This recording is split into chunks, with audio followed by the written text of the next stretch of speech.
Hey, it's James here, and last week I was sitting down with an executive group doing some leadership training for them, and I was explaining to them a concept that I call the pyramid of ownership, and I want to pass it on to you because it's a key in understanding how to get more engagement and buy-in from your frontline employees. So here's how it goes. Like I said, I call this the pyramid. This is the pyramid of ownership. All right. Now, at the top of any organization, there's some kind of leadership group.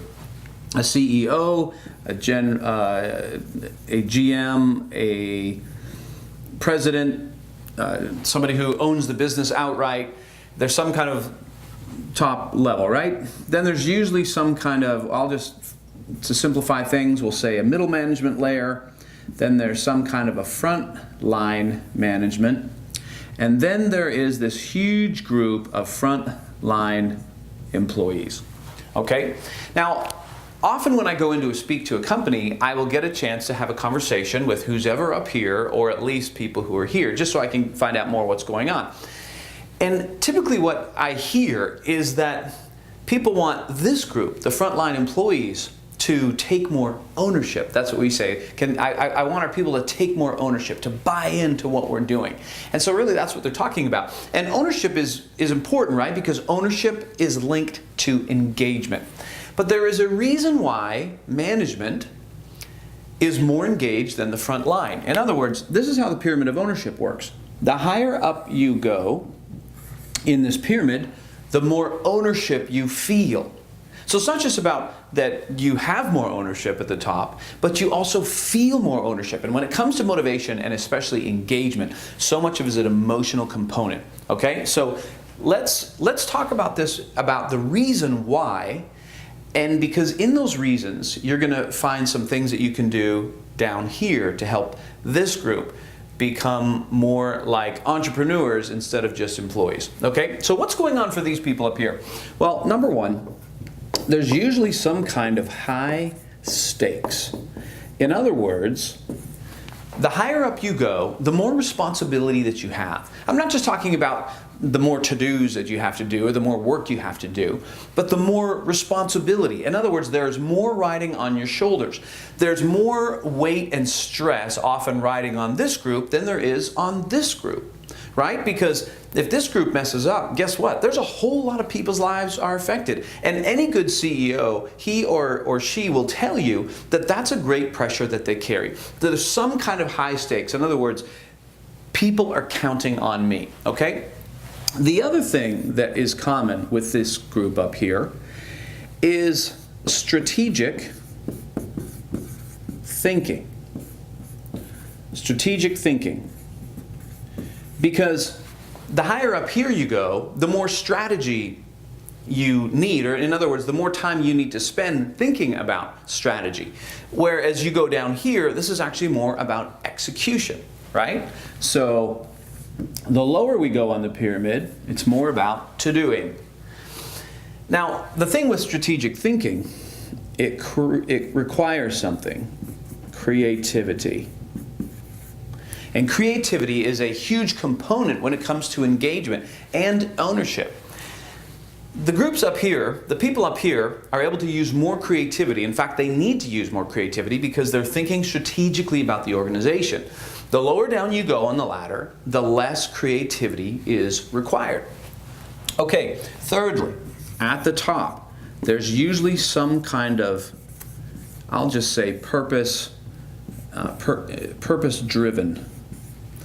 In other words, the groups at the top are able to see the entire picture, and they understand the mission, vision, and values, and they understand that as we succeed, here's the bigger picture that this has, right? And that's very important because when you can see the impact that your work does and how it applies to, or how it affects the world or the community or whatever that might be, it creates a sense of purpose for you, and purpose is one of the most powerful motivators. So one of the challenges, and often in my workshops or when I'm speaking at a company, I'm often telling these groups how to help this group connect more purpose to pay. Because again, the people up here usually are very purpose driven because they see what's going on, okay? And then number 4, the other thing that's going on for the groups at the top is usually flexibility. Flexibility. In other words, even though there's tremendous high stakes, there's often more flexibility with their schedule, with how they do things. Often they're pioneering, they're in that out front, that leadership mode, so they're taking different paths. And there becomes less and less flexibility when you get down to the bottom levels of the organization, where everything's been figured out already. And now it's just, here's your list of tasks, right? So we get strategy, we get tasks, we get purpose-driven, we get tasks. We get high stakes and sometimes not high stakes.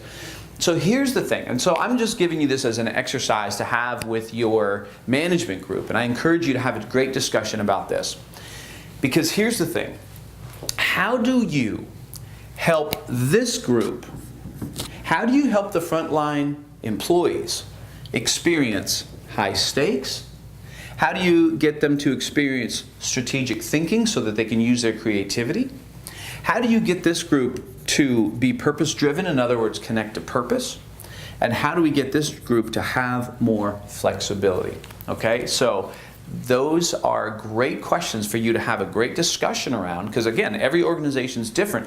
But here's some of the main principles when it comes to ownership. And remember this, at the end of the day, when your people take ownership of a company, not from a number of shares perspective, but when they really feel like, hey, this is mine, this is my company, when you can introduce some kind of high stakes where that frontline employee feels like, wow, everyone's counting on me to get this done. When you can help them be pulled into strategic thinking with their input, their opinions, their ideas, when you can help connect purpose for them and what they do and create a great line of sight, and lastly, when you can find ways to give them more flexibility in what they do and how they do it, you're going to move them up this pyramid of ownership. All right? Listen, if you like this training, then make sure you go to my website, www.jamesrobbins.com, and sign up for more tools, tips, and training. See you later.